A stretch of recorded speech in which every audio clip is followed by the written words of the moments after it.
Zarathustra isn't mentioned by name anywhere in the Quran or in any of the Hadiths.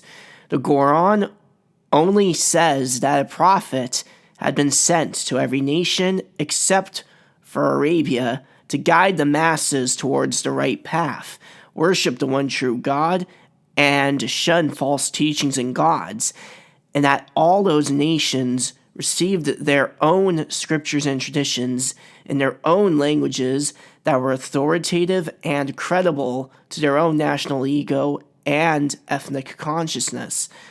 Only the Arabs, particularly those who lived in and around Mecca, hadn't been warned yet, and therefore would have had an excuse for being misled on the Day of Judgment, and that's why Allah sent Muhammad to reveal the Quran exclusively in classical Arabic, which was the dialect spoken by the Meccans, and that's also why he was the last of the prophets, and that's why the pre-Islamic period of Arabia is referred to as the Age of Ignorance, the Jahiliyyah.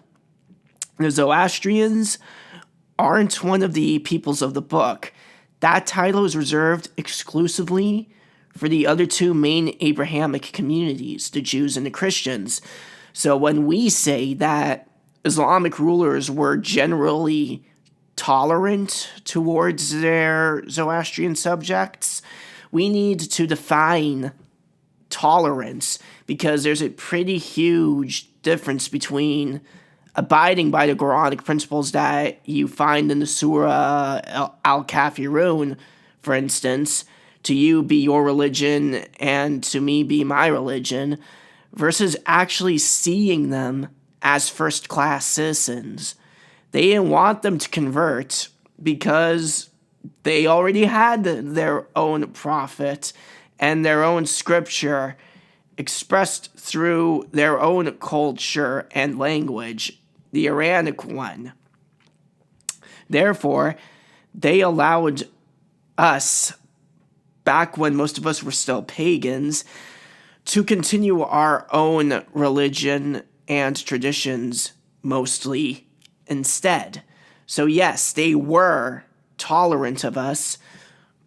The Sassanid elite that expected to remain part of the ruling class or government had to convert to Islam, but by the time of Babak, of Abu Muslim, of Mazyar, and the other indigenous insurgents who fought the Umayyads and the Abbasids, most of the masses continued to be Zoroastrians.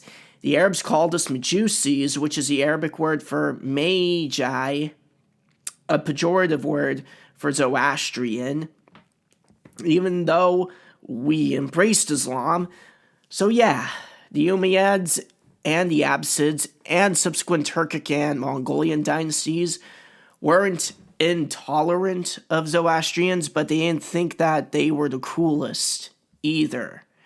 And this is where I end my dissertation. Thank you for watching.